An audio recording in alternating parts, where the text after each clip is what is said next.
దేవునికి స్తోత్రం. ప్రభు పేరిట ఉపవాస ప్రార్థనకు సిద్ధపడి దేవుడిచ్చినటువంటి ఈ శ్రేష్టమైనటువంటి తరుణమునకు, ఈ ఆశీర్వాదకరమైనటువంటి ఉపవాస కూడి వచ్చిన మా ప్రియబిడ్డలందరికీ కూడా వందనాలు. మీ అందరికీ వందనాలు, స్తుతులు, స్తోత్రాలు. దేవుడు ఇంతవరకు కాచి కాపాడి ఆయన కృపలో భద్రపరిచి స్థిరపరిచి వేవేల ఆశీర్వాదాలు మన ఎడల, అనేకమైనటువంటి తలాంతుల కృపలు మన ఎడల దయచేసిన ప్రభువుకు మనం ఎంతైనా కూడా రుణపడి ఉన్నాం. ఆయన రుణమును మనం ఏ రీతిగా తీర్చుకొనగలుగుతామనంటే, ఆయన సన్నిధిలో మన హృదయాలను పణముగా పెట్టి ప్రభువును ఆరాధించడం తప్ప మరి దేని వలన కూడా ఆయన రుణమును మనము తీర్చుకోలేం. ఆయన మడలేడలు చూపినటువంటి ఈ కృపను బట్టి, ప్రేమను బట్టి మనం ఎప్పుడు కూడా ఆయన మర్చిపోకూడదు. పాప క్షమాపణ అనేటువంటి ఆ అనుభవాన్ని ప్రతి ఒక్కరు కూడా పొందుకోవాలి. ప్రతి ఒక్కరు చేసినటువంటి తప్పిదములను బట్టి, పాపములను బట్టి ప్రభువు దగ్గరికి వచ్చి ప్రభువును విశ్వాసముగా అడగాలి. ప్రభువా, నా పాపములు క్షమించండి, మా మనోనేత్రాలు తెరవజేయండి, ఇంకా మేము గుడ్డితనములో పాపస్థితిలో ఉండకుండా మమ్మలను పవిత్రపరచండి, పరిశుద్ధపరచండి అని ప్రతి ఒక్కరు కూడా నోటి ద్వారా పలకటం కాదు, కానీ హృదయం ద్వారా ప్రభువుతో మాట్లాడే అనుభవాన్ని ప్రతి ఒక్కరు కూడా కలిగి ఉండాలి. నిజమే, సహోదరు చేసినటువంటి ప్రార్థన, మనోనేత్రాలు తెరవబడట్లా, ఇంకనూ కూడా గుడ్డితనముగానే ఉన్నారు, గుడ్డివారుగానే ఉన్నారు. ఇదిగో కనులకు కనబడే గుడ్డితనం కాదు, కానీ కళ్ళ ద్వారా కలిగినటువంటి గుడ్డితనం కాదు, కానీ హృదయం మాత్రం ఇంకా గుడ్డితనంతోనే నింపబడింది. హృదయం ఎప్పుడు తెరవబడుతుంది అని అంటే, ప్రభు చెంతకు చేరినప్పుడే, ప్రభు సన్నిధిలో ఉన్నప్పుడే, మన పాపాలు ఒప్పుకున్నప్పుడే, దేవుడు మనల్ని ఏ రీతిగా క్షమించాడో మనము కూడా అనేకులను క్షమింపే ఆ గుణాన్ని కలిగి ఉన్నప్పుడే మన పాపాలు ఖచ్చితంగా దేవుడు క్షమిస్తాడు, ఖచ్చితంగా క్షమిస్తాడు. మరి మన పాపములు క్షమింపబడాలి, మన మనోనేత్రాలు తెలువబడాలి, ఆ గుడ్డితనమును మనం పోగొట్టుకొని పరిశుద్ధముగా ఉండాలి అని అంటే ప్రభు పాదాల చెంత రావాలి. కొంతమంది అంటారు, నేను అనేకమైనటువంటి పాపాలు చేశాను, చేయరాని పాపాలు చేశాను, మితిమీరినటువంటి తప్పులు చేశాను, నా తప్పులు, నా పాపాలు కొలవలేనివి, వాటిని జ్ఞాపకం చేసుకుంటే దినాలు సరిపోవు, వత్సరాలు సరిపోవు అని అనుకుంటారు. అందుకే ప్రభువుకు నేను దూరంగా ఉన్నాను, మరి ప్రభువు నా పాపాలు క్షమిస్తాడో లేదో అన్నటువంటి ఆలోచన చాలామంది మనస్సుల్లో నేడు ఉన్నది. మరి ఇన్ని పాపాలు చేసినప్పుడు, ఇంత వయసులోకి వచ్చినప్పుడు ఇంకా ఏం ప్రభు సముఖానికి పోదాంలే, ఇంకెందుకులే, అధికమైపోయినాయి, ఇంకెంతకాలం బ్రతుకుతాను, ఇంకెంతకాలం జీవిస్తాను, ఇక చాలే జీవితానికి, ఇప్పుడు పోయి దేవుడి సన్నిధిలో చేసేది ఏముంది అని అనుకొని చాలామంది ప్రభు సన్నిధికి దూరం అయిపోయిన వాళ్ళు ఉన్నారు, ప్రభు చెంతకు రాని వారు చాలామంది ఉన్నారు. అయితే ప్రభు వారు అంటారు, వాక్యం అంటది, యోవేలు గ్రంథము తీయండి మీరు, యోవేలు గ్రంథము 2వ అధ్యాయము 12వ వాక్యం. ఇప్పుడైనను మీరు ఉపవాసముండి కన్నీరు విడుచుచు దుఃఖించుచు మనపూర్వకముగా తిరిగి నా యొద్దకు రండి, ఇదే యెహోవా వాక్కు. చదవమ్మా. మీ దేవుడైన యెహోవా కరుణా వాత్సల్యము గలవాడును, శాంతమూర్తియు, అత్యంత కృపగలవాడునై ఉండి, తాను ఉద్దేశించిన కీడును చెయ్యక పశ్చాత్తాపపడును గనుక మీ వస్త్రములను కాక మీ హృదయములను చింపుకొని ఆయన తట్టు తిరగండి. దేవుడు కృపాసత్య సంపూర్ణ గలవాడు. ఆయన వాత్సల్యత మనుషులెవ్వరికి కూడా లేదు. ఆయన ప్రేమ భూమి మీద ఉన్న ప్రతి ఒక్కరిలో ఎవరిలో కూడా అలాంటి ప్రేమ లేదు. మనుషులు కపటంతో నిండి ఉంటారు.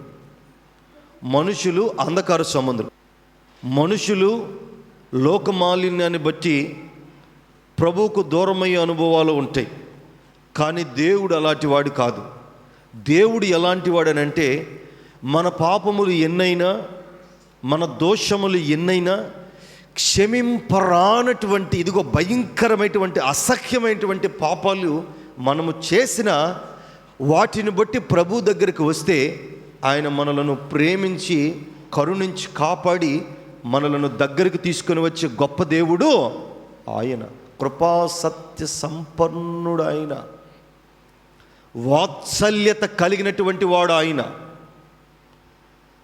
మన ఎడల ఆయన ప్రేమ అంత ఉన్నతమైనది. పాస్టర్ గారు, మన ఎడల ఆయన ప్రేమ అంత ఉన్నతమైనది, అంత ఆశీర్వాదమైనది ఆయన ప్రేమ. ఆయన ప్రేమ దోషులతో కొలవలేనిది, మానికలతో కొలవలేనిది. ఇదిగో ఆయన ప్రేమ అంత ఉన్నతమైనది, అంత ఖచ్చితమైనటువంటి ప్రేమ. అందుకే ఆయన ప్రేమ ఎలాగుంది? జనుల యొక్క పాపములు ఎంత అధికమైనా మీరు ఉపవాసం ఉండి ప్రభు దగ్గరకు వచ్చి కన్నీళ్లు విడుస్తూ నిట్టూర్పులు కలిగి మీ బాధలన్నీ కూడా ప్రభు దగ్గరకు వచ్చి మీరు చెప్పుకోగలిగితే మీ పాపాలు ఎట్టివైనను కూడా దేవుడు క్షమిస్తాడు. ఎట్టివైనను క్షమిస్తాడంట. ఎట్టివైనను, మీ పాపాలు ఎలాంటివైనను, ఎంత భయంకరమైన పాపాలైనను కూడా దేవుడు క్షమిస్తాడు. ఈ ఆలోచన చాలామందికి ఉంది. నా పాపాలు చాలా అధికమైనవి, అందును బట్టి నేను దేవుడి దగ్గరికి రాలేకపోతున్నాను. చేయరాని తప్పులు, అసహ్యమైనటువంటి కార్యాలు, దోషమైనటువంటి పాపాలు నేను చేశాను, అందుకే దేవుడికి దూరం అయిపోతున్నాను, ప్రభు సన్నిధికి రాలేకపోతున్నాను. ప్రభు అంటే ఒక భయం కలుగుతుంది. ఇదిగో ప్రభు అంటే భయం కలిగినప్పుడు నీవు కానీ ప్రభు సముఖానికి వస్తే ఖచ్చితంగా నీ పాపాలను దేవుడు వెళ్ళగొడతాడు, తీసివేస్తాడు. భక్తుడైనటువంటి పేతురు ప్రభు దగ్గరికి వచ్చాడట.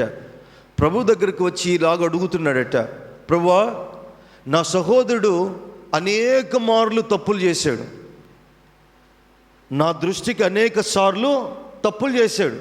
మరి నేను ఎన్ని మార్లు క్షమించాలి అతన్ని? 7 మార్లు క్షమించాలా? 4 మార్లు క్షమించాలా? 3 మార్లు క్షమించాలా అని ప్రభు వారి దగ్గరకు వచ్చి పేతురు అడుగుతున్నాడు. నేను ఎన్ని మార్లు? 7 మార్లు సరిపోయిద్దా? ఇక 7వ మారు క్షమించి ఇక అతన్ని గద్దించొచ్చా, అతన్ని మాట్లాడొచ్చా అని ప్రభువారి దగ్గరకు వచ్చి పేతురు అడుగుతూ ఉంటే, పేతురుకు ప్రభువారు చెబుతున్నటువంటి సమాధానం ఏమిటంటే, ఇదిగో 7 మార్లు కాదు, 70 మార్లైనా నీవు అతనిని క్షమించాలి. ఎన్ని మార్లు? 70 మార్లైనా నీవు అతన్ని క్షమించాలి. క్షమాగుణం నీకు కలిగి ఉండాలి. క్షమించే గుణం నీలో కావాలి. నీకు కావాలి. నేనే అందరినీ మీ పాపాలను క్షమిస్తూ ఉంటే ఆ లెక్కన నీ జీవితకాలం నువ్వు ఎన్నిసార్లు పాపం చేస్తుంటావు, ఎన్నిసార్లు తప్పులు చేస్తుంటావు, అయినా నువ్వు కూడా నేను క్షమించి నా దగ్గర ఉంచుకున్నాను లేదా? మరి నేను మిమ్మల్ని క్షమించిన రీతిగా మీరు కూడా అందరినీ క్షమించాలి. క్షమించే అనుభవం మీకు కాగాలి. పశ్చాత్తాపడే అనుభవాలను వాళ్ళకి కలుగజేయాలి. ఆ పశ్చాత్తాపంలోనికి వారు రావాలంటే క్షమాగుణం మీకు కలిగి ఉండాలి. ఏ గుణం? క్షమాగుణం మీరు కలిగి ఉండాలి. ఆ మధ్యకాలం ఎవరో యేసన్న గారి దగ్గరికి ఒక ముసలాం వచ్చిందంట. ఒక ముసలాం వచ్చి దగ్గరగా 50 ఏళ్ళు ఉంటాయంట. ఆ ముసలాంకి అయ్యగారి దగ్గరకు వచ్చి ప్రార్థన చేయమని అడుగుతుందట. ప్రార్థన చేయమని అడుగుతుంటే, మరి ఏమని ప్రార్థన చేయనమ్మా నీకు అని అంటే, రాత్రిపూట దెయ్యం వచ్చి నా గుండెల మీద కూర్చుంటుంది అయ్యగారు, ప్రార్థన చేయవా అని అడిగిందంట. ఏం ప్రార్థన? రాత్రిపూట నా గుండెల మీద దెయ్యం వచ్చి కూర్చుంటుంది, అసలు కదలట్లేదు, ప్రార్థన చేయవా అని అడిగిందట. మరి నీ పాపాలన్నీ కూడా ఒప్పుకున్నావా? నీ తప్పులన్నీ ఒప్పుకున్నావా? మరి ఒప్పుకున్నా కానీ మరి గుండెల మీదకి వచ్చి దెయ్యం ఎందుకు దొక్కుంటుంది? నువ్వు బాప్తీసం తీసుకున్నావా? మరి బాప్తీసం తీసుకున్నా నీ గుండెల మీదకి వచ్చి దెయ్యం ఎందుకు దొక్కుతుంది అని అడుగుతున్నాడట అయ్యగారు. ఈ కథ అంతా ఏందిరా బాబు అని వాళ్ళ ఆయన్ని పిలిపించాడట, ఆమె భర్తని. ఆయనకు ఒక 60 ఏళ్ళు ఉంటాయట. ఆయన పిలిచి అడిగాడట అసలు ఏం జరిగింది అని. ఏం జరిగిందంటే వాళ్ళ ఆయన చెబుతున్నాడట, యేసన్న గారు మా ఆవిడ 50 ఏళ్ళు ఉంటాయండి, ఎప్పుడు చూసినా సీరియళ్ళు సినిమాలు తప్ప ఇంకేం చూడదండి. ఎప్పుడు చూసినా సీరియళ్ళు సినిమాలు, ఇంట్లో ఉన్న సీరియళ్ళు సినిమాలు కాక 50 రూపాయలు టికెట్ పెట్టి సినిమా హాల్కి పోయిద్దండి. సినిమా హాల్కి పోయి సినిమాలే ఇక సినిమాలే, ఎక్కడ ఉన్నా కానీ సినిమాలే. మరి బాప్తీసం తీసుకుందా? ఆ బాప్తీసం తీసుకుందండి. మరి ప్రభు బల్లారథంలో ఉంటుందా? ప్రభు బల్లారలో ఉంటుందండి. మరి సినిమాలు చూస్తుందండి. ఆ మధ్యకాలం ఎప్పుడో ఒకరోజు ఎట్టేగా బాగా సినిమా చూసి, అదేదో దెయ్యం సినిమా అంటుందండి, ఆ సినిమా చూసి పడుకుంది. ఆ సినిమా చూసి పడుకున్నాక ఆ సినిమా అంతా మనసుకి హృదయంలోకి పట్టింది, ఆలోచనలో పట్టింది అనుకుంది. ఇక పడుకొని నిద్రపోయేటప్పుడు ఆ రాత్రి 1 గంటలేపు ఆ గట్టిగా కేకలేస్తుంది. ఏందిరా బాబు అని చెప్పి నేను ఆ కేకలకి లేచి ఏమైంది అని అంటే, నువ్వు పోయి బైబిల్ తీసుకొచ్చి చదువు అంటుంది. నా దగ్గరకు వచ్చి ఏమంటుంది? బైబిల్ తీసుకొచ్చి చదువు, నేను నిద్రపోతానంటుంది. ఏనన్నాడంటే భర్త, నేను బైబిల్ తీసుకొచ్చేది ఏంది, నువ్వు నిద్రపోయేది ఏంది? అర్థమైందా? అంటే ఏమకి ఆ గుండెల మీద దెయ్యం దొక్కుతుందట, సైతానుగాడు, ఆ కర్రోడు వాడు దొక్కుతున్నాడట గుండెల మీదకి ఎక్కి. ఏమే ఆ గుండెల మీదకి వచ్చి వాడొచ్చి తొక్కుతుంటే నిద్ర మేలుకుంది. ఇక నిద్ర మేలుకున్నాక భర్తను పిలిచి అడుగుతుందట, నువ్వు కూర్చొని బైబిల్ చదువు, నేను నిద్రపోతానని. బాప్తీసం నువ్వు తీసుకుంటువే, ప్రభు బలలోకి నువ్వు వస్తువే, నేను ఇంకా బాప్తీసం తీసుకోలేదు, దేవుడు సముఖానికి రాలేదు. నువ్వు చదువుతుంటే నేను నిద్రపోవాలి, నువ్వు ప్రార్థన చేస్తే నేను మారు మనసు పొందాలి. కానీ అన్నీ తెలిసి నువ్వే సినిమాలు చూస్తుంటివే, షికారులు చేస్తుంటివే. ఇప్పుడు దెయ్యం వచ్చి నీ గుండెల మీద దొక్కింది, నేనెట్ట బైబిల్ చదివేది? మరి గుండెల మీద బైబిల్ అన్న పెట్టి అంటుందట. ఎవరు? ఈమె. ఏది? ఈ సైతానుగాడు తొక్కుతున్నప్పుడు. అంటే మనుషుల గుణాలు, బుద్ధులు ఎట్టున్నాయి? మళ్ళీ సేవకుడి దగ్గరకు వచ్చి ప్రార్థన చేయమని అడుగుతుంది. నా గుండెల మీద దెయ్యం తొక్కుతుంది, నా గుండెల మీద దొక్కుతుంది అన్నయ్య, ప్రార్థన చేయవా అని. మరి ఎట్లాగా? పాప క్షమాపణ నువ్వు పొందుకున్నావు, ప్రభు దగ్గరకు వచ్చావు, నీ పాపాలన్నీ కూడా దేవుడు క్షమించాడు, నువ్వు పరిశుద్ధపరచబడ్డావు, దేవుడి దగ్గరకు వచ్చావు, నమ్మకంగా ఉన్నావు. మరి ఉన్నప్పుడు నీవు నీ పాపాలన్నీ కూడా ఒప్పుకొని దేవుడి దగ్గరికి వచ్చి నమ్మకంగా బ్రతికినటువంటి బ్రతుకుకు అర్థం, పరమార్థం ఉండాలా లేదా? ఉండాలి. మళ్ళీ అదే బ్రతుకులో సినిమాల చుట్టూ, షికారుల చుట్టూ, వాటి చుట్టూ, వీటి చుట్టూ చూస్తే తిరిగితే ఇక దేవుడు ఎలాగ నిన్ను క్షమిస్తాడు? ఎలా క్షమిస్తాడు? వాక్యం ఏమనంటుంది? మీరు ఉపవాసం ఉండి ప్రార్థన చేస్తే, కన్నీరు విడిచి ప్రార్థన చేస్తే, ఇదిగో రోదన చేసి మీరు ప్రార్థన చేస్తే ఆయన దయాకరుణ కలిగినటువంటి వాడు గనుక మీ పాపాలన్నీ కూడా క్షమిస్తాడు అని వాక్యం అంటుంది. మీ పాపాలన్నీ క్షమిస్తాడని. మీ పాపాలన్నీ క్షమింపబడిన తర్వాత, మీరు ప్రభువులోనికి వచ్చిన తర్వాత, ప్రభు దగ్గర మీరు మారు మనసు పొందుకున్న తర్వాత, పాప క్షమాపణ జరిగిన తర్వాత మరలా అదే బ్రతుకులోనికి మీరు వెనక్కి వెళ్ళి అదే బ్రతుకులో ఉంటే దేవుడు మళ్ళీ క్షమిస్తాడా? చెప్పండి, క్షమిస్తాడా? ఇంకేడికి పొద్దుగూకులు ఆడికి క్షమిస్తాడు? కానీ అయినా దేవుడు క్షమిస్తానంటున్నాడు. ఎందుకు తెలుసా? ఆయనకు అంత క్షమాగుణం ఎందుకు? అయినా దేవుడు క్షమిస్తానంటున్నాడు. మరి అంత క్షమాగుణం దేవునికి ఎందుకు తెలుసా? మన మీద ఆయనకి ఎక్కడి లేని ప్రేమ, ఎక్కడి లేని వాత్సల్యం. ఎక్కడ మీరు పడిపోతారో, ఎక్కడ సైతాను యొక్క బంధకాలలో చిక్కుబడి ఉంటారో, ఎక్కడ మీరు పాప సంబంధులై నరకపు ఊబిలో పడిపోయి ఆ భయంకరమైనటువంటి త్రోవలో మీరు ఎక్కడ కాలిపోతారో అని ఆయనకు భయం, ఆయనకు బాధ, ఆయనకు చింత. మనల్ని క్షమిస్తూ ఉంటాడంటున్నాడు. కానీ మనము మాత్రము పాప క్షమాపణ పొందుకుంటున్నామే కానీ, మన పాపాలను ఒప్పుకుంటున్నామే కానీ, ప్రభు దృష్టికి ఇష్టముగా బ్రతుకుతున్నామే కానీ ఆ జీవితాన్ని నిలబెట్టుకోలేకపోతున్నాము, ఆ బ్రతుకును సార్థకం చేసుకోలేకపోతున్నాము. దేవుడిచ్చినటువంటి ఆ తరుణాన్ని జాగ్రత్తగా వినియోగించుకోలేక మరలా వెనక బ్రతుకుల్లోనికి వచ్చి దేవునికి అసహ్యముగా దూరమైనటువంటి బ్రతుకులు నేడు అనేక మంది బిడ్డల్లో ఉన్నాయి.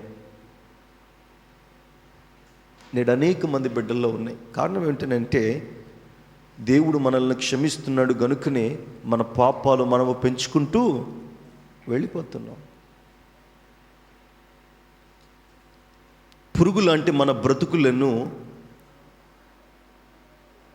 ఇదిగో పెంట మీద ఈగ కంటే హీనమైనటువంటి మన జీవితాలను ఆయన సరిచేసి ఇదిగో భ్రష్టు పట్టిపోయి ఇదిగో మసి పట్టుకొని మన హృదయం అనేటువంటి పాత్ర నాశన కోపంలో ఇదిగో చూడ అసహ్యముగా ఉన్నటువంటి వాటిని ఆయన పరిశుభ్రపరిచి ఇదిగో శ్రేష్టమైనటువంటి పాత్రగా ఆయన పనికి, ఆయన సేవకు, ఆయన పరిచర్యకు ఆయన వాడుకోవాలని, అదిగో ఆయన బిడ్డలుగా ఆయన వాడుకోవాలని మనల్ని శుభ్రపరుస్తూ తన వాక్యము ద్వారా మనల్ని పరిశుద్ధపరుస్తూ పవిత్రపరుస్తూ పాప క్షమాపణ మన జీవితాలను కలుగు చేస్తూ ఉంటే, కానీ మనం ఇంకను కూడా అంధకార సంబంధులై బ్రతుకుతున్నాం. దేవునికి ఇష్టము లేనటువంటి బ్రతుకుల్లోనే బ్రతుకుతున్నాము కానీ ఆయనకి ఇష్టమైనటువంటి జీవితాన్ని మనం కలిగి ఉండట్లేదు. ఆయన్ను కూడా దేవుడు క్షమిస్తున్నాడు. ఆయన కరుణ వాత్సల్యంతో ఆయన క్షమిస్తున్నాడు. పేతురు అంటున్నాడు, నేను ఎన్ని మార్లు క్షమించాలి అతన్ని, నా సహోదరుణ్ణి నేను ఎన్ని మార్లు క్షమించాలి? ఇదిగో 7 మార్లు నేను క్షమిస్తే సరిపోతుందా ప్రభువా అని అంటే ప్రభు వారు అన్నారు, 7 మార్లు సరిపోదు, 70 మార్లు నువ్వు క్షమించినా పర్వాలేదు. ఎందుకంటే అతడు ఇంకో 70 మార్లో ఇంకొక మారైనా నువ్వు క్షమిస్తే దేవుని దగ్గరికి, నా దగ్గరికి అతను వస్తాడేమో. దేవునికి ఎంత ఆశ అండి మన మీద, దేవునికి ఎంత ఆశ, ఎంత ప్రేమ, ఎంత కరుణ ఆయన మన మీద. ఎందుకు మన మీద అంత ప్రేమ, అంత కరుణ? ఏమిచ్చామని, ఏమి చేశామని మన మీద ఆయనకు అంత కరుణ? ఆయన మనకివ్వడము తప్ప మనము ఆయనకి ఇవ్వడం ఏమీ లేదు. ఆయనకి ఏమి ఇచ్చాం మనం? ఏమి ఇవ్వలేదు. అందుకే అంటున్నాడు, మీ వస్త్రములు కాదు మీ హృదయములో చింపుకోండి. చాలామంది ప్రార్థన చేస్తారు, ఉపవాసం ఉండి ప్రార్థన చేస్తారు. వారు కొంతమంది ఉపవాసం ఉంటారు, దేనికోసం ఉంటారు, ఎందుకోసం ఉంటారో వారికే తెలియదు. ఉపవాస ప్రార్థన పెట్టారు, అన్నయ్య ఉపవాసం ఉన్నాడు, ఉపవాసం ఉన్నావు. ఉపవాస ప్రార్థన ఎందుకు? ఉపవాసము ద్వారా నువ్వు దేనినైనా కూడా సంపాదించుకోవచ్చు. ఉపవాసం ఉండి మోషే ప్రార్థన చేశాడు, 40 దినాలు ఉపవాసం ఉండి జనుల కోసం, ప్రజల కోసం, వారు అరణ్యం నుంచి క్షేమముగా శ్రేష్టమైనటువంటి దేశానికి నడిపించాలని. పౌలు ప్రార్థన చేశాడు ఉపవాసం ఉండి సంఘ క్షేమాభివృద్ధి కోసం. దేవుడు ప్రార్థన చేశాడు ఉపవాసం ఉండి 40 దినాలు. దేనికోసం అంటే ప్రజలు పాప క్షమాపణ పొందుకోవాలని, పాప పరిహారార్థ బలి కలిగి ఉండాలని, వారి పాపాలు ఒప్పుకొని దేవుడి దగ్గరికి రావాలని. మరి ఈ దినాన ఈ ఉపవాస కూడికలో నీవు ఉపవాసం ఉంటున్నావా? నీ ఉపవాస ప్రార్థన ఫలిస్తుందా? నీవు చేసినటువంటి ఈ ఉపవాస ప్రార్థనకు నీకు ఫలింపు కలిగి ఇదిగో ఫలాలు కలుగుతున్నాయా? నీవు అనుకున్నటువంటి కార్యాన్ని నీవు పొందుకుంటున్నావా? నీవు ఉన్న ఉపవాసానికి తగినటువంటి రీతిలో నీవు బ్రతుకుతున్నావా? నీవు కనుగొనాలి నీ ఉపవాస ప్రార్థన ఎలాగూ ఉందో. మేలులు జరిగాయో లేవో, మేలులు జరిగాయో లేవో. నీ ఉపవాస ప్రార్థనకు ఒక్కరైనా మార్చబడేటువంటి అనుభవంలోనికి రావాలని. ఎందుకు ఇంత ఆడంబరంగా ఇంత ఖర్చు పెట్టుకొని ఉపవాస ప్రార్థనలు మీకోసం మేము ఏర్పాటు చేస్తున్నామంటే, ఇదిగో ఒక్క వాక్యం ద్వారా, ఒక్క మాట ద్వారా ఒక్కరైనా మారు మనసు పొందుతారేమోనని. సమయం ఉందనో లేకపోతే ఖాళీ ఉందనో కాదు, సమయం వెచ్చించుకొని ఎంతో సిద్ధపాటు కలిగి మీకోసం అన్నీ కూడా ఏర్పాట్లు చేయబడి మీరు వస్తారని, మీరు హృదయములో వాక్యము కొద్దిగానూ కూడా ఉంచుకుంటారని, ఇదిగో ముందు దినాల నుంచి సిద్ధపాటు కలిగి వాక్యం చెప్పాలని ఎందుకు ఆశపడుతున్నాము, ఈ ఏర్పాట్లన్నీ కూడా ఎందుకు చేస్తున్నాము అని అంటే, మీరు దేవుని సముఖానికి వచ్చి వాక్యం విని మీ హృదయంలో కొద్దిగానూ కూడా ఫలిస్తారేమోనని, ఇదిగో పాపాలను ఒప్పుకొని ప్రభు దగ్గరకు వస్తారనేటువంటి ఆశ తప్ప మరి ఏదొకటి లేదు. మాకుంది ఒక సిద్ధపాటు, దేవుని సన్నిధిలో మీకు వాక్యం చెప్పాలని ముందు దినము నుంచే సిద్ధపాటు కలిగి ఉంటాం, నిద్రలు పోకుండా. కానీ మీకే సిద్ధపాటు ఉందండి? మీకుందా సిద్ధపాటు? మీరు అనుకుంటారు పోవచ్చులే, వెళ్ళొచ్చులే, అక్కడన్నీ మా కోసం ఏర్పాటు చేయబడ్డాయి, అక్కడికి వెళ్ళి కూర్చుంటే సరిపోతుందిలే అని మీరు అనుకుంటారు. కానీ మీ జీవితాల్లో కొద్దిగానే కూడా సిద్ధపాటు లేకపోతే మీరు ఇక్కడికి వచ్చి కూర్చొని ఉపవాసం ఉండి ఉపవాస కూడికలో మీరు పాలు పంపులు పొందుకొని సిద్ధపాటు మీ జీవితాల్లో, వాక్యం మీ హృదయాల్లో ఉంచుకోకపోతే మీరు ఇక్కడికి వచ్చి వెళ్ళినా వ్యర్థమే.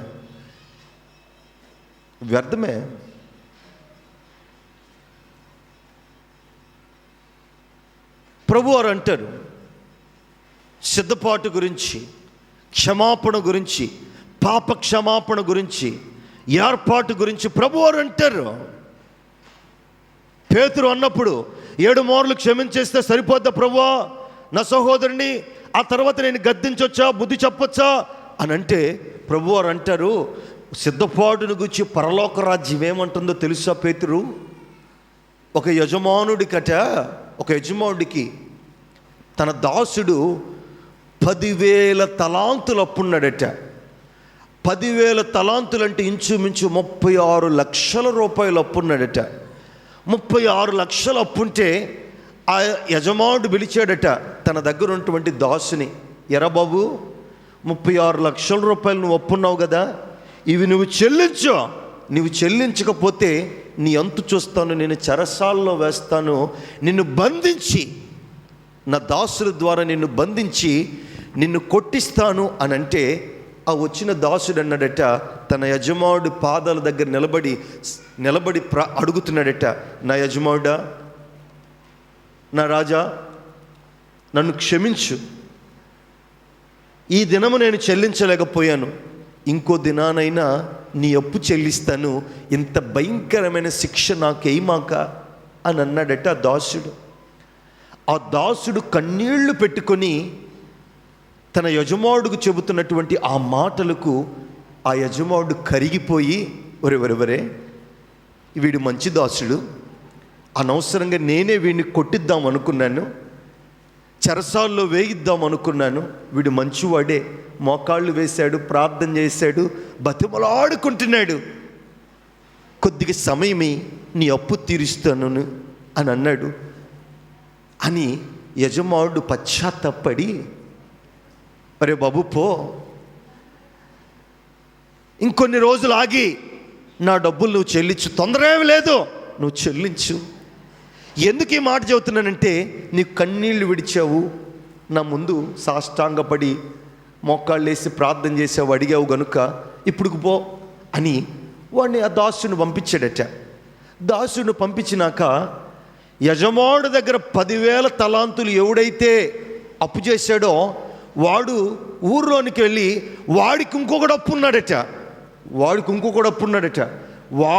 ఇంకొకడు ఎంత అప్పు ఉన్నాడు? 50 రూపాయలు. ఎంత అప్పు? 50 రూపాయలు. 50 రూపాయలు అంటే 100 దేనారాలు 100 దేనారాలు అప్పున్నాడు. 50 రూపాయలు అప్పున్నాడట. దేనారు 100 రూపాయి.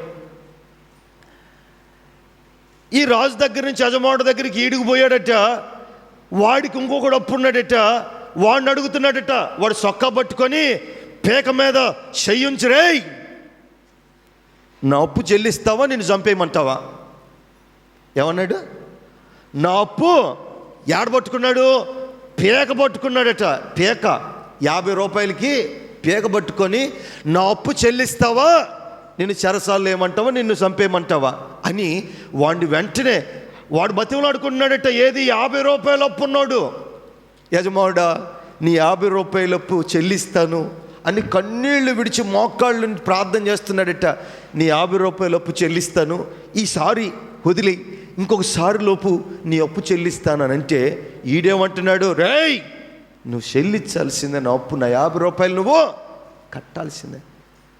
లేదు నేను కడతానని కన్నీళ్లు గారుస్తున్నాడట. ఇంకా కన్నీళ్లు గారుస్తున్నాడట బిగ్గరగా. కానీ ఈడు వాడిని క్షమించక చెరసాల్లో వేశాడట. ఎక్కడేశాడు? అర్థమైందన్నమాట. ఈడేమో రాజుకి ఎంత అప్పున్నాడు? 36 లక్షలు అప్పున్నాడు. ఎంత? 36 లక్షలు. ఈడు కాడు అప్పున్నాడు. ఎంత అప్పున్నాడు? 50 రూపాయలు. 50 రూపాయల కోసమే వీడు గల్ల పట్టుకున్నాడు, పీక పట్టుకున్నాడు. కానీ 36 లక్షలు అప్పున్న రాజు మాత్రం వీడిని ఒక్క మాట అన్నాడా? చెప్పండి, ఒక మాట అన్నాడా? వీడు ప్రయాసపడి కన్నీరు విడిచి ప్రార్థన చేసి అడుగుతుంటే, నా యజమానుడు నన్ను క్షమించు, ఇంకో మారు నీ డబ్బులన్నీ కడతాను, నన్ను ఆ చెరసాల్లో వేయమాక అని అంటే యజమానుడు ఏం చేశాడు? క్షమించాడు. మరి యజమానుడు వీడిని క్షమించిన రీతిగా వీడికి కూడా తన దగ్గర ఉన్నటువంటి అప్పు చేసినటువంటి ఆ దాసుడిని క్షమించాలా లేదా? క్షమించాలా లేదా? క్షమించాలి. కానీ వీడు క్షమించలా. వాడి గొంతు పట్టుకొని చెరసాల్లో వేశాడు. వాడు బతిమలాడుకుంటున్నా కానీ వాడిని క్షమించలేదు. ఇది తెలిసినటువంటి రాజు వాడిని పిలవనంపించి, ఒరే పనికి మాలినోడా, వాడు ఇవ్వాల్సిందే నీకు 50 రూపాయలే, కానీ వాడిని నువ్వు క్షమించలేదు, వాడిని చెరసాల్లో వేశావు. వాడి నీ పాదముల దగ్గరికి వచ్చి కన్నీరు కాడుస్తున్నా కానీ వాడి కన్నీరికి నువ్వు కరగలేదు గనుక, వాడిని నువ్వు క్షమించలేదు గనుక, ఇదిగో వాడికంటే భయంకరమైన శిక్ష నేను నీకు వేస్తున్నాను. ఇదిగో నువ్వు డబ్బులు కట్టేంత వరకు ఇదిగో ఈ భయంకరమైన శిక్ష నువ్వు అనుభవించదుగా. కానీ ఇంకా ఘోరమైన శిక్ష వాడికి ఆ యజమానుడు వేశాడు. ఆ యజమానుడు వేశాడు. అంటే నీవు పరలోక రాజ్యములోనికి వెళ్ళాలి అని అంటే, దేవుడి కుడిపార్శ్వాన కూర్చోవాలి అని అంటే, దేవుని పంక్తిలో నీవు ఆయనతో పాటు భోజనము చేస్తూ ఆయన బల్లలో నీవు పాలు పొంపులు పొందుకొని ప్రభువుతో నీవు సహవాసము చేయాలంటే మొదటిగా నీవు క్షమాపణ అనే గుణము కలిగి ఉండాలి. క్షమాపణ అనే గుణము నీవు కలిగి ఉండాలి.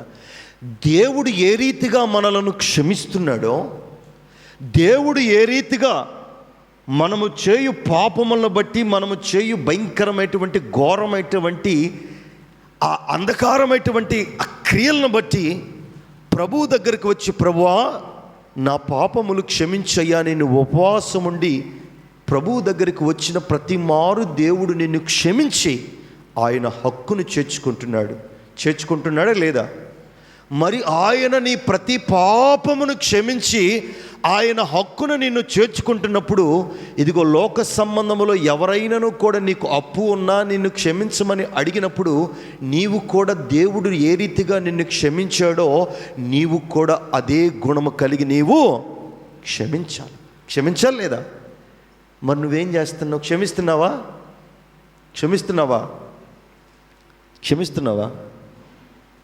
ఆ మధ్యకాలం ఎప్పుడో 500 రూపాయలు ఇవ్వాలంటే ఒక సహోదరికి ఎంత 500.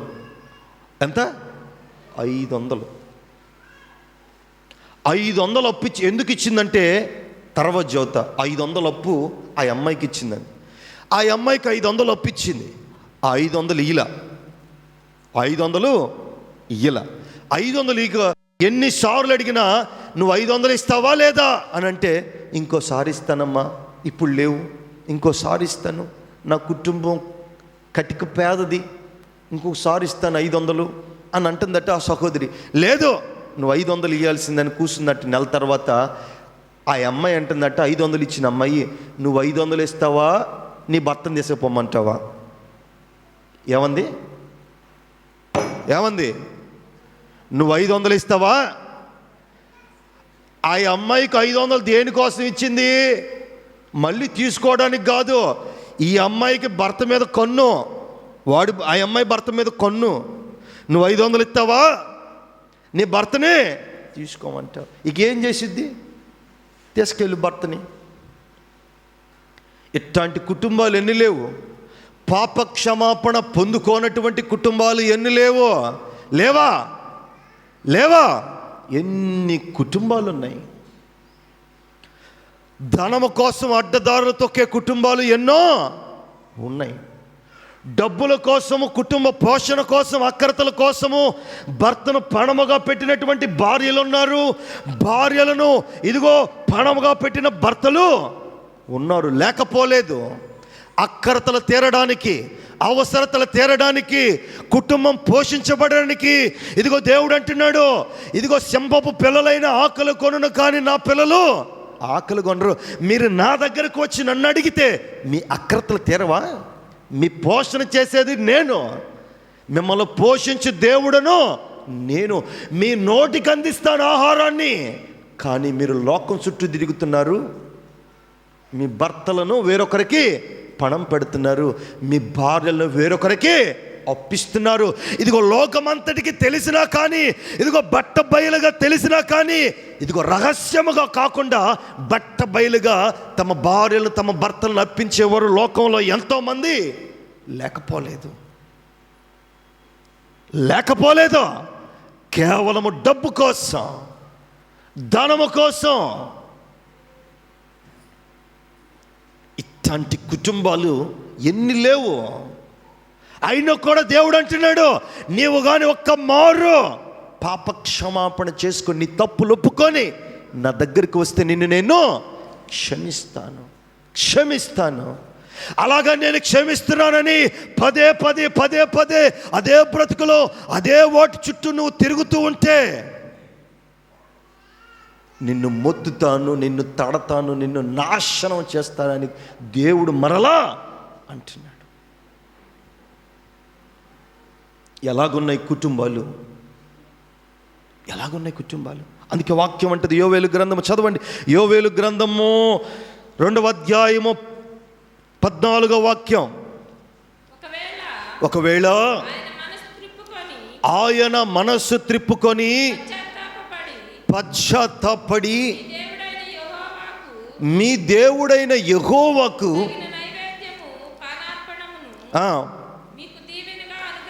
మీకు దీవెనగా అనుగ్రహించెను. అనుగ్రహింపడని ఎవడు చెప్పగలడు? చాలమ్మా. దేవుడు మనల్ని క్షమిస్తాడు. ఏం చేస్తాడు? దేవుడు మనలను క్షమిస్తాడు. దేవుడు క్షమించడని ఎవడైనా చెప్పగలడా? వాక్యం అంటుంది, ఏమనంటుంది? మీకు దీవెనగా అనుగ్రహించును. అనుగ్రహింపడని ఎవడు చెప్పగలడు? దేవుడు క్షమించడని, దేవుడు ఆశీర్వాదాలు ఇవ్వడని, దేవుడు మీకు అర్పణలు పానముగా మీకు అవన్నీ కూడా సమర్పించడని ఎవడు చెప్పగలడు? దేవుడు మనల్ని క్షమిస్తాడు. చేయరాని నేరములు మీరు చేసిన, చేయరాని తప్పులు మీరు చేసిన, ఇదిగో లోకము మీరు చేసినటువంటి తప్పులు, మీరు చేసినటువంటి పాపములు, మీరు చేసినటువంటి దోషక్రియలకు వారు మిమ్మల్ని వెలివేసిన, వారు మిమ్మల్ని బంధించిన, లోకమునకు వారు మిమ్మల్ని అప్పగించిన, మీ మీద ఒక పేరు కలుగజేసిన, మీకు ఒక భయంకరమైనటువంటి తప్పిదమనే పేరు మీకు పెట్టిన, అలాంటి వారినైనా దేవుడు క్షమిస్తాడు.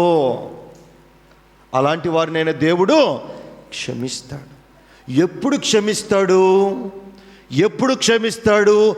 మీరు ప్రభువు దగ్గరకు వచ్చి పాప క్షమాపణ మీరు పొందినప్పుడే. పాప క్షమాపణ పొందినప్పుడే.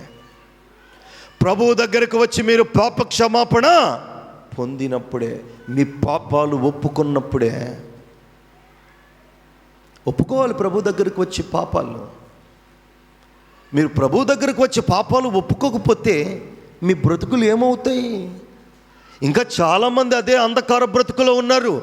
పాప క్షమాపణ పొందుకొని ప్రభు దగ్గరకు వచ్చి ప్రభువులో ఉండి ప్రభువులో జీవించే వారు కూడా, పాప క్షమాపణ పొందుకున్న వారు కూడా వారి తప్పులు క్షమించి ప్రభువు దగ్గర ప్రతి విషయంలో పాలు పంపులు పొందుకొని పరిచర్యలో ఉన్నవారు కూడా కొంతమంది మనోనేత్రలు మరలా గుడ్డితనం అయిపోతూ ఉన్నాయి. ఇంకా అంధకార సంబంధులుగానే ఉన్నారు. రాలిపోయినటువంటి ఆ భయంకరమైనటువంటి తప్పిదాలు మరలా వారు అతికించుకుంటున్నారు. అదే గుడ్డితనంలో బ్రతుకుతున్నారు. కారణం, ఎందుకు బ్రతుకుతున్నారు అదే గుడ్డి బ్రతుకులో? ఎందుకు బ్రతుకుతున్నారు?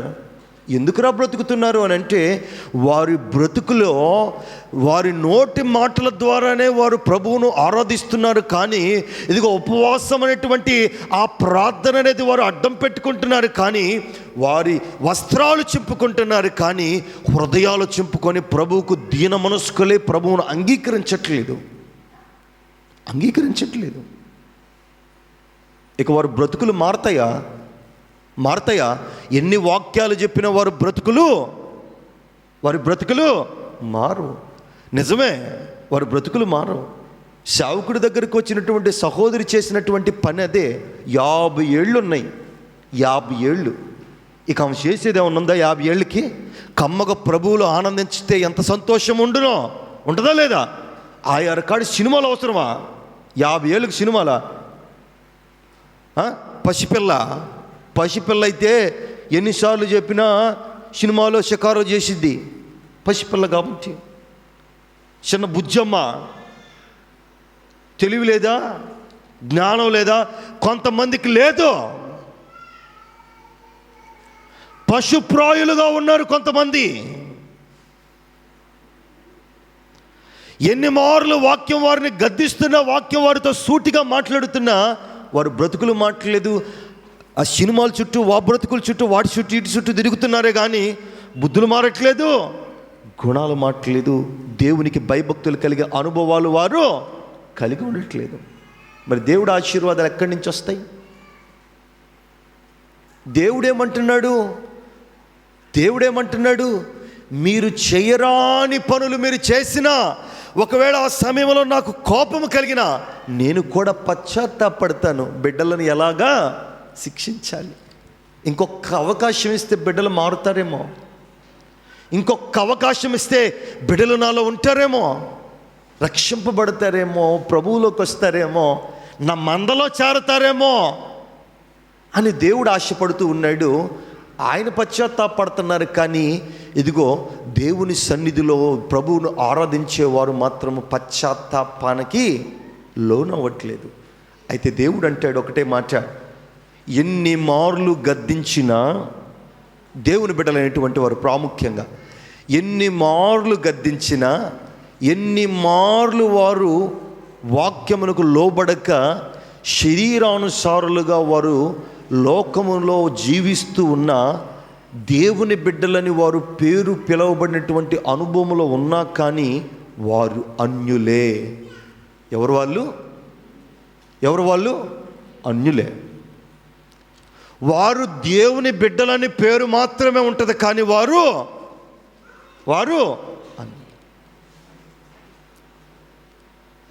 కొంతమందికి దేవుని పేర్లు ఉంటాయి, క్రైస్తవులని పేర్లు ఉంటాయి, కానీ వారిలో జీవము ఉండదు. సమాధుల్లో జీవం ఉంటుందా?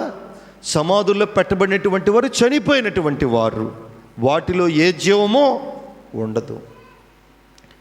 కానీ ఈరోజు చాలామంది కూడా దేవుని బిడ్డలనే పేరు మాత్రమే ఉంది, కానీ క్రైస్తవుడు అనే పేరు మాత్రమే ఉంది, కానీ చచ్చిన వారి వలె వారి క్రియలు ఉన్నాయి, మృతమే. వారి క్రియలు చచ్చిన వాళ్ళు ఏ రీతిగా ఉన్నారో దేవుడు మీకు అంటాను, నేను అంటాను, ఇప్పుడు మీరందరూ దేవుని బిడ్డలే, మీరందరూ దేవుని బిడ్డ, మీరు క్రైస్తవులు, మీరు అన్యులు కాదు, మీరు క్రైస్తవు, దేవుని వాక్యాలు విన్నవారు. మీరు క్రైస్తవులైనప్పుడు దేవుని వాక్యాన్ని మీరు వింటున్నప్పుడు, దేవుని పరిచర్యలో దేవుడి దగ్గరకు మీరు వస్తున్నప్పుడు, మీ క్రియలో మీ పనులు ఎలాగుండాలా? దేవుని పనులు ఉండాలో, దేవుడు ఏ రీతిగా మనకి నేర్పించాడో బోధించాడో అదే రీతిగా మనం ఉండాలి. మరి లోక సంబంధముగా మన క్రియలుంటే ఇక సచ్చినోళ్ళమా బతికినోళ్ళమా? చెప్పండి, ఇక సచ్చినోళ్ళమా బ్రతికినోళ్ళమా? చచ్చినవారమే.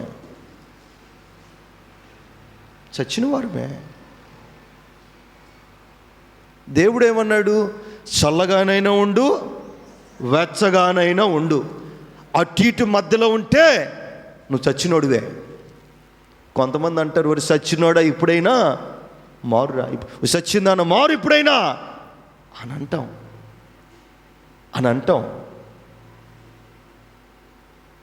ఎదుటివారిని అంటాం కానీ మనం మారుతామా? మార్పు కలగాల, మార్పు జీవితాన్ని జీవించాలా, అంధకార బ్రతుకును తీసివేసుకోవాలా, క్షమాగుణం ఉండాలా. దేవుడి దగ్గరికి వెళ్ళొచ్చి నువ్వేమి నేర్చుకుంటున్నావు ఇంతకాలం? ఏమి నేర్చుకున్నావు ఇంతకాలం? ఎవరైనా మీకు ఏదన్నా అవసరం వచ్చి మీరు అడిగితే, ఏదన్నా ఎదుటోరు మీ దగ్గర తగాదలో లేకపోతే ఇంకోటి చేస్తే మీరు క్షమిస్తారా? చెప్పండి, క్షమిస్తారా? క్షమించాం, గుర్తుపెట్టుకుంటాం. ఇది బట్టి పనికి మాలింది, ఇలా క్షమించకూడదు, ఇలాని క్షమించకూడదు. క్షమించాలి. క్షమాగుణం మనకి దేవుడు నేర్పించాడు. క్షమాగుణం నేర్పించాడు. ఆ మధ్యకాలం ఒక సావుకుడట, ఒక విశ్వాసి, ఎన్నిసార్లు ఒక కుటుంబం, తాగుబోతుడు కుటుంబం, ఎన్నిసార్లు రక్షింపబడి మారు మనసు పొందుకోమంటే వాళ్ళు రక్షింపబడలేదట, మారు మనసు పొందుకోలేదట. మారు మనసు పొందుకోవటం తర్వాత సంగతి, కానీ ఎప్పుడు సేవకుడిని అనేవాడట, నువ్వెప్పుడు పోతావురా, నువ్వెప్పుడు నాశనం అయిపోతావురా, నీ సహవాసమే పనికి మాలిన సహవాసం అనేవాడట. అసలు నువ్వు మంచోడివి కాదు అనేవాడట ఆ ఇంట్లో యజమాని.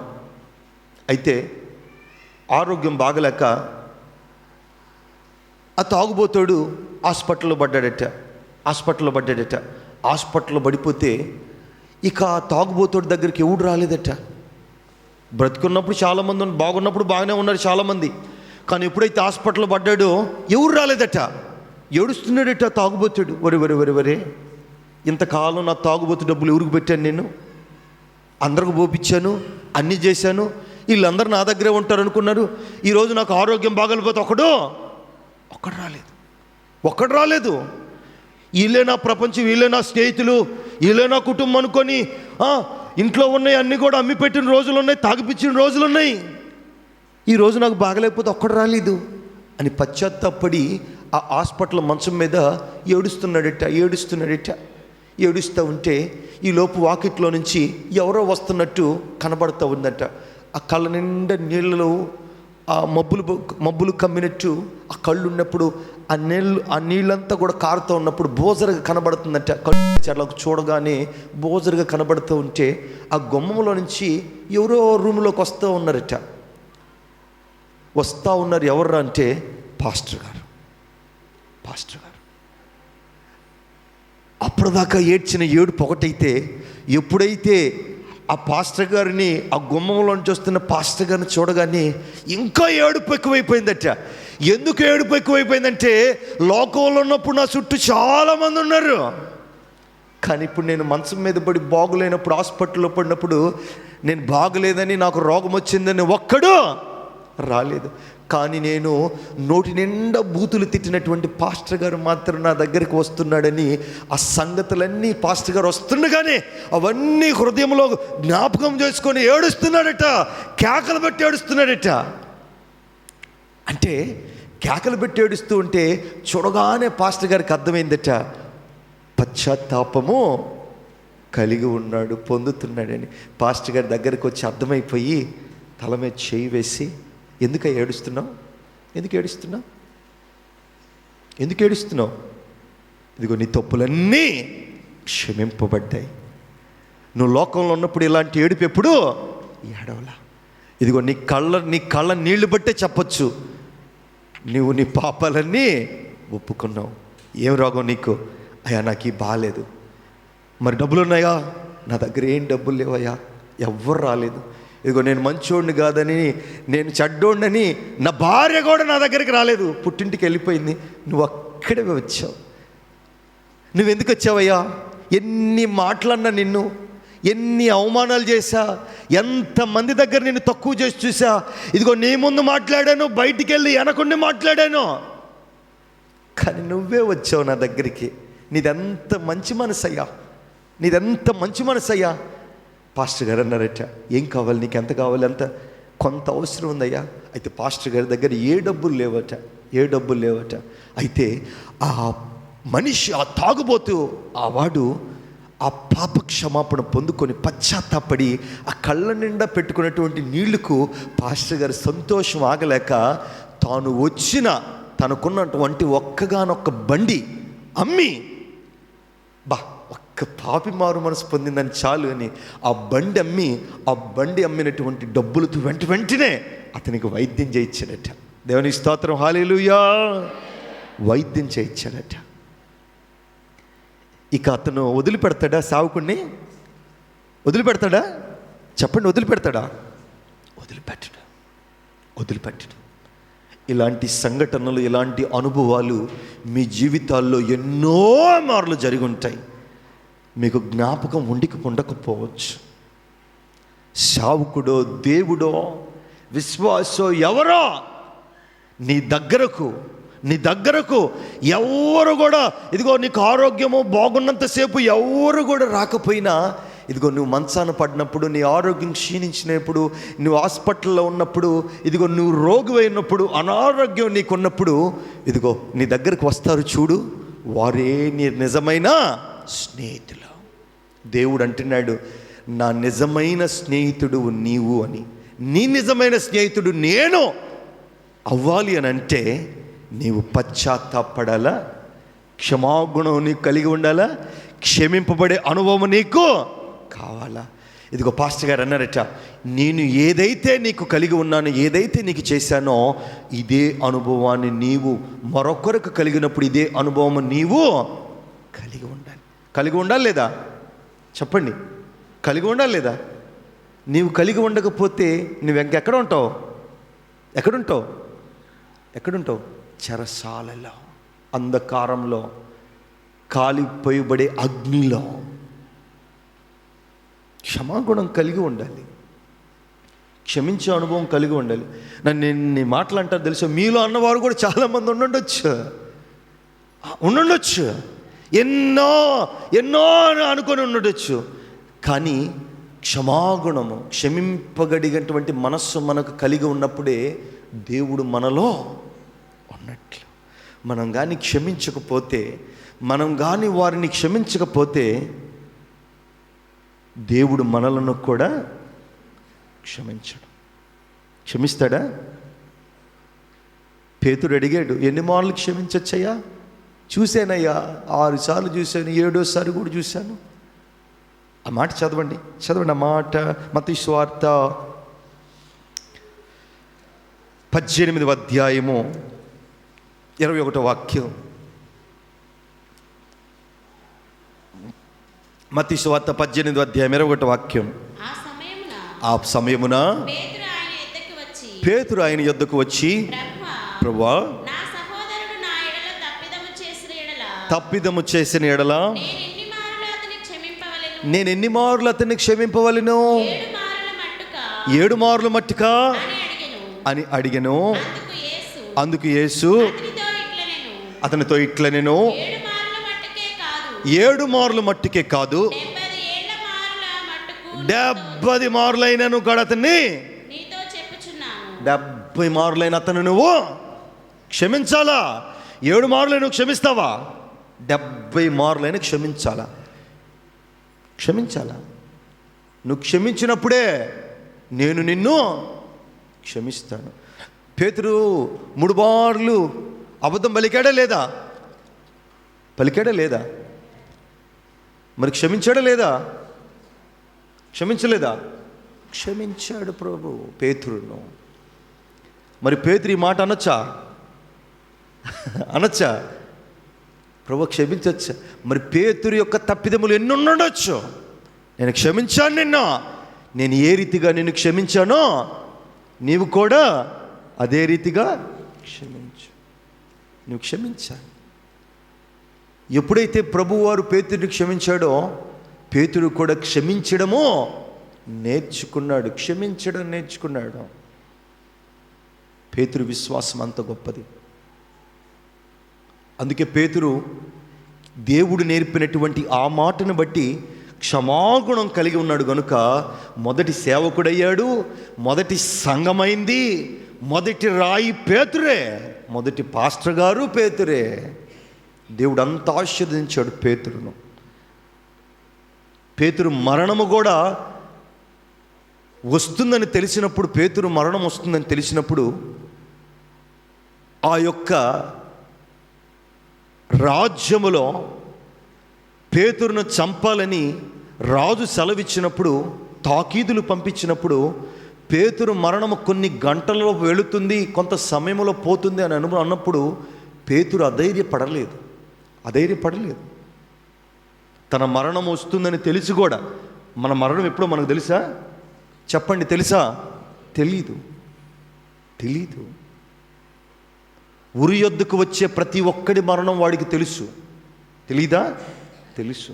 జైల్లో ఉన్నవాడి యొక్క పాపం చేసినటువంటి వాడి మరణం వాడికి తెలుసు. మరి గంటల్లో తీస్తున్నారో రోజుల్లో తీస్తున్నారో వాడికి తెలియజేస్తాడు. అందుకే అడుగుతారు పోలీసు వారు, నీ చివరి కోరిక ఏమైనా ఉందా? నీ చివరి కోరిక ఏమైనా ఉందా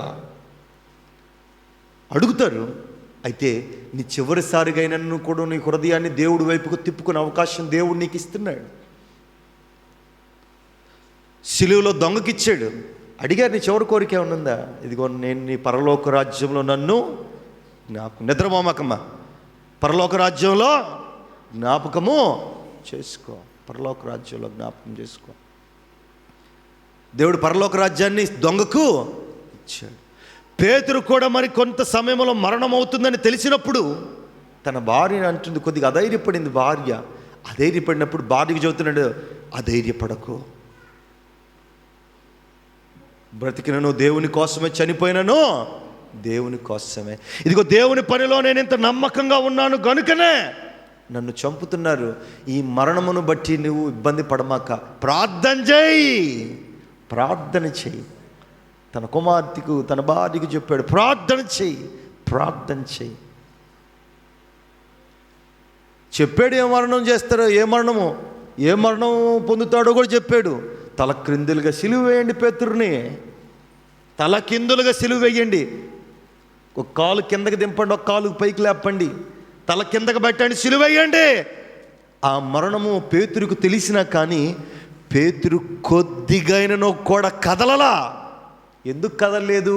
దేవుడు పెట్టాడు పేతురుకు పేరు, నువ్వు రాయి, నువ్వు కెఫే, నువ్వు రాయివి, నువ్వు బండవి, నువ్వు బండ మీద నా సంఘాన్ని కడతావు. అందుకే పేతురు కదలలా. తన మరణము తెలిసినా కానీ పేతురు కదలలా. రాని మరణం ఎట్లాంటిదో, అది ఏ మరణమైనా నా తండ్రికి ఇష్టమైనదైతే నాకు ఇష్టమే. ఇది విశ్వాసం, ఇది పాపక్షమ, ఇది నమ్మకమైనటువంటి జీవితం. ఇలాంటి జీవితం కావాలా? ఇలాంటి జీవితం. ఇద్దరిని హతసాక్షులుగా చంపేశారు, భార్యను పేతురుని, ఇద్దరిని హతసాక్షులుగా. దేవుని కోసం హతసాక్షేయుడు పేతురు, మొదటి సేవకుడు, మొదటి సంఘము, మొదటి పాస్టర్ గారు హతసాక్షులయ్యారు. భార్య భర్తలు. ఒక్కగానొక కూతురు. కొన్ని లేఖనాలు చెబుతారు, ఒక్కగానొక కూతురట. చక్కని చక్కనైనదట కూతురు, చక్కనైనది. ఎంత అందమైనదంటే అంత చక్కనిదైనది.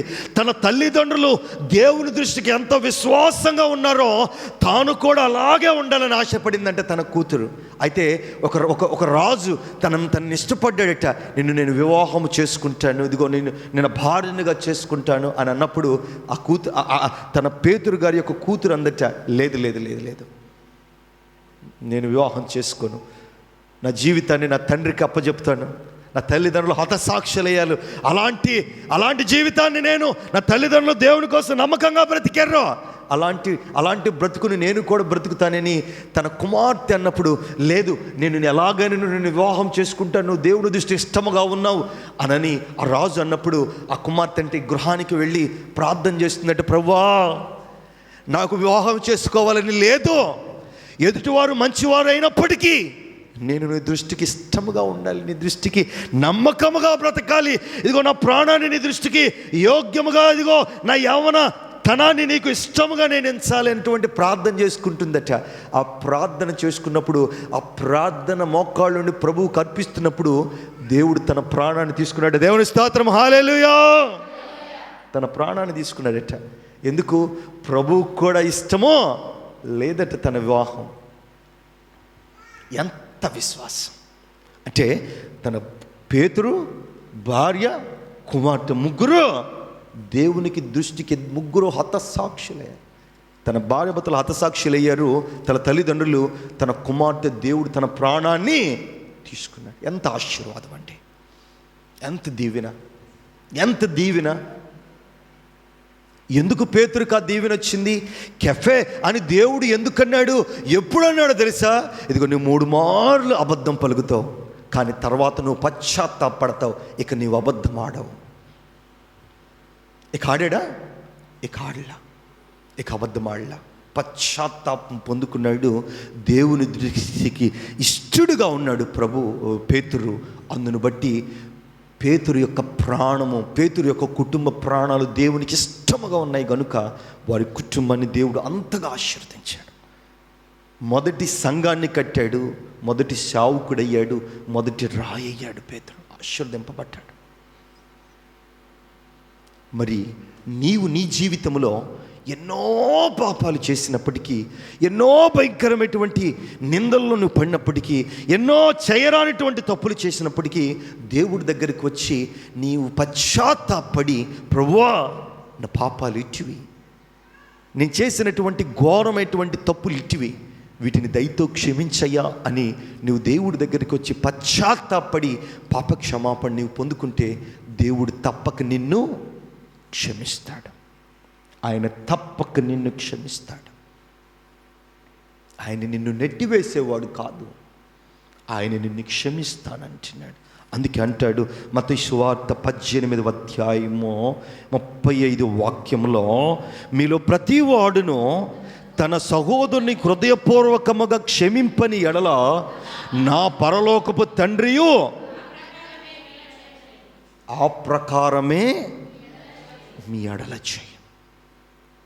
మీ సహోదరుని కానీ, మీ సహోదరుని కానీ, మీ ఇంటి వారినే కానీ, మీ పక్కింటి వారిని కానీ, మీ బంధువులనే కానీ, మీ రక్త సంబంధికులు కానీ, మీ బిడ్డలనే కానీ, మీ తల్లిదండ్రులు కానీ, ఎవరైనా సరే నీ దృష్టికి హేయకరముగా, ఆయాసకరముగా ప్రవర్తించినా నీవు కానీ వారిని క్షమించిన ఎడల దేవుడు మిమ్ములను క్షమిస్తాడు.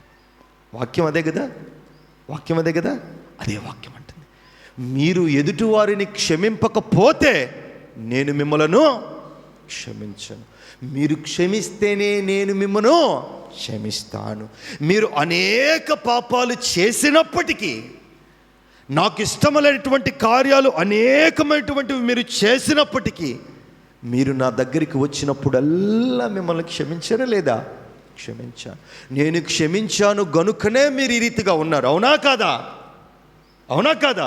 నేను మిమ్మల్ని క్షమించాను గనుకనే మీరు ఇలాగున్నారు. నేను కానీ మిమ్మల్ని క్షమించకపోతే ఈ బ్రతుకు మీకు ఉంటుందా? ఉంటుందా? ఉండదు. నేను మిమ్మల్ని ఏ రీతిగా క్షమించానో మీరు కూడా అదే రీతిగా క్షమించిన ఎడలా నేను మిమ్మల్ని క్షమిస్తాను. ఎక్కడ క్షమిస్తాను? అక్కడ. ఎక్కడ? అక్కడ? అక్కడ. ఇక్కడ కాదు, అక్కడ. ఇక్కడ క్షమించే వాళ్ళు మనకు అక్కర్లేదండి, అక్కడ క్షమించే ఆయనతో మనకు కావాలి సహవాసం.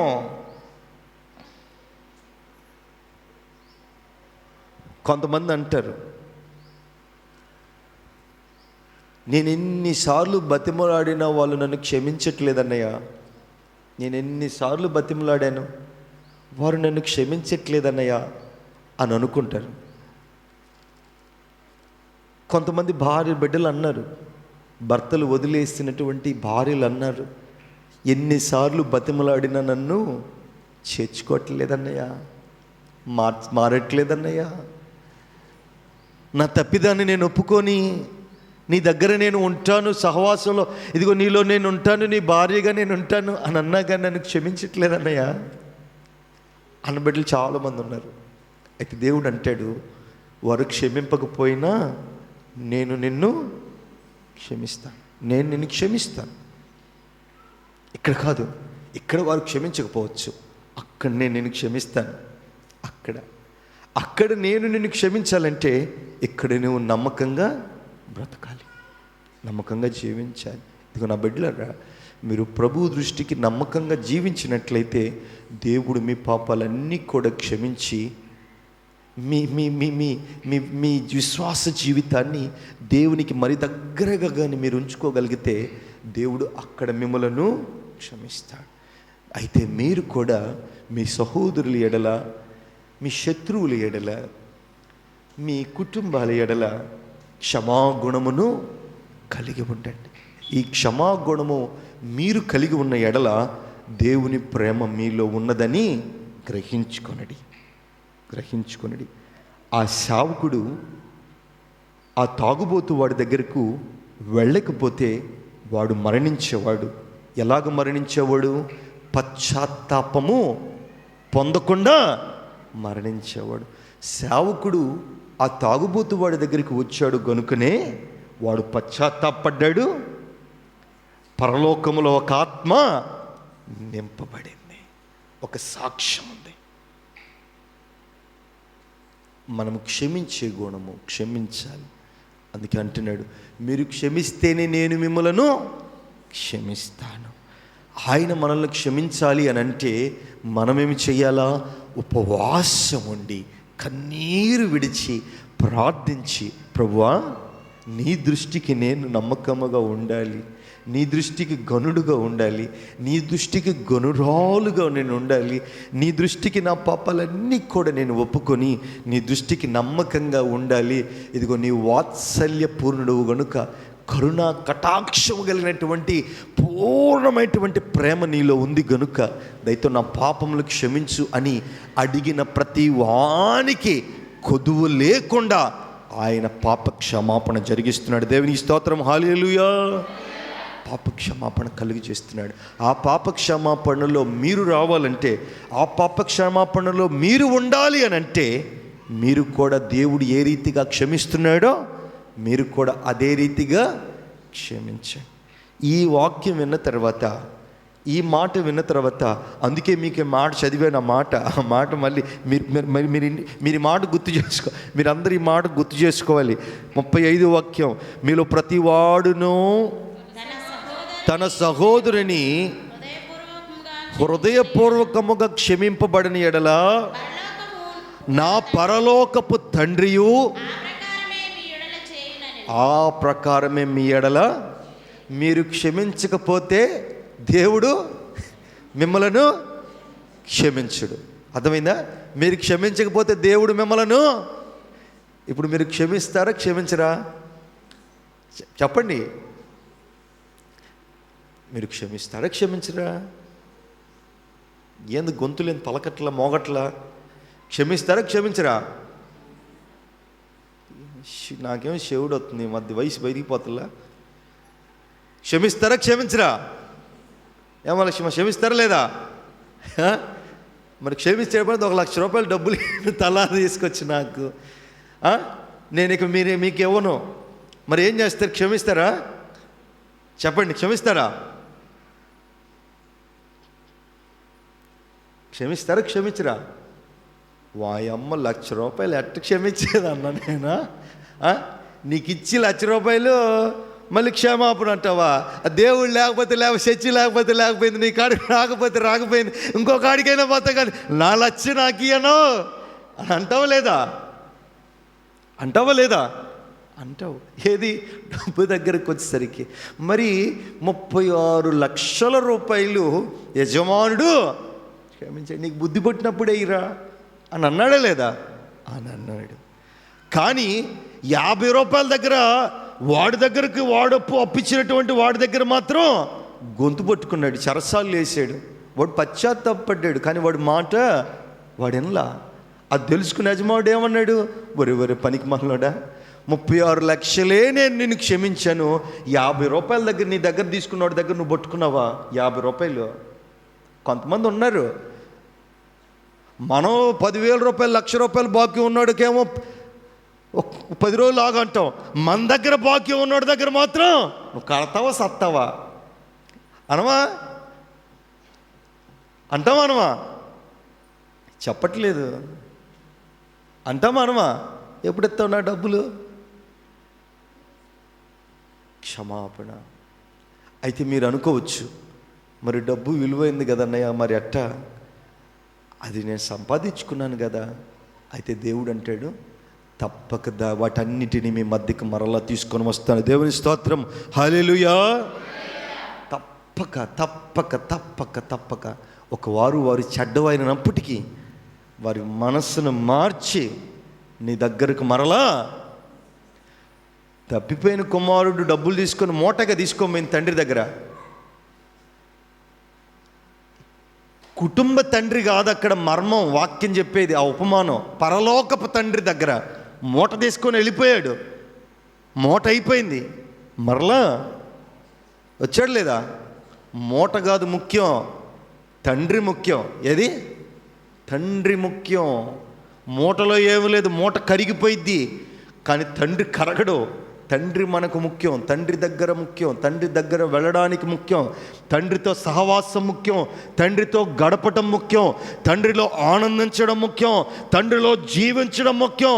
అది వదులుకొని డబ్బును పట్టుకొని పోయాడు పనికి మాలినాడు. బుద్ధి తెలుసుకున్నాడు, తిరిగి వచ్చాడు. మీరు కూడా డబ్బును బట్టో ఇంకో దాన్ని బట్టి మీరు మోసపోవమక్కండి. తండ్రిని బట్టి మీరు దేవునిలోనికి రావాలి, దేవునిలో ఉండాలి. ఇదిగో పోయిన సమస్తం మరలా మీ దగ్గరకు చేరుస్తాను. ఏబుకి ఇవ్వలేదా? పోయిందంతా ఇవ్వలేదా? 2 అంతలు ఇచ్చాడు. ఒకంత కాదు, 2 అంతలు ఇచ్చాడు. మరి మనం దేవుణ్ణి నమ్ముకున్న విశ్వాసులమేగా, క్రైస్తవులమేగా, అన్యులం కాదు కదా, దేవుని బిడ్డలమే కదా.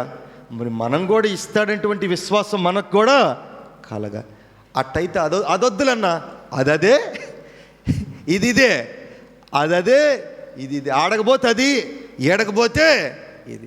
దాంట్లో మరి దేవుడు కూడా అంటాడు, మీరు క్షమించకపోతే మిమ్మలను దేవుడు కూడా అంటాడు అదే ఇదే.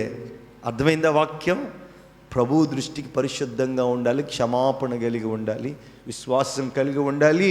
ప్రభువు దగ్గరికి వచ్చినప్పుడు ఆత్మీయంగా ఎదగబడాలి, మీ మనోనేత్రాలు తెరవబడాలి. ఆ గుడ్డితనంలో మీరు బ్రతకకూడదు. అప్పుడే దేవుడు మిమ్మలను క్షమిస్తాడు, క్షమించి మిమ్మలను పరిమళ వాసనగా వెదజల్ల చేస్తాడు. అంత గొప్ప దేవుడు ఆయన, అంత గొప్ప దేవుడు ఆయన మనకుండగా మనము దేవునిలో ఇంకా ఉద్యమగా విశ్వాసంగా ఎదిగి ప్రభు దృష్టికి గనులుగా మీరు బ్రతకాలని ఈ మాటలు ముగిస్తున్నాడు.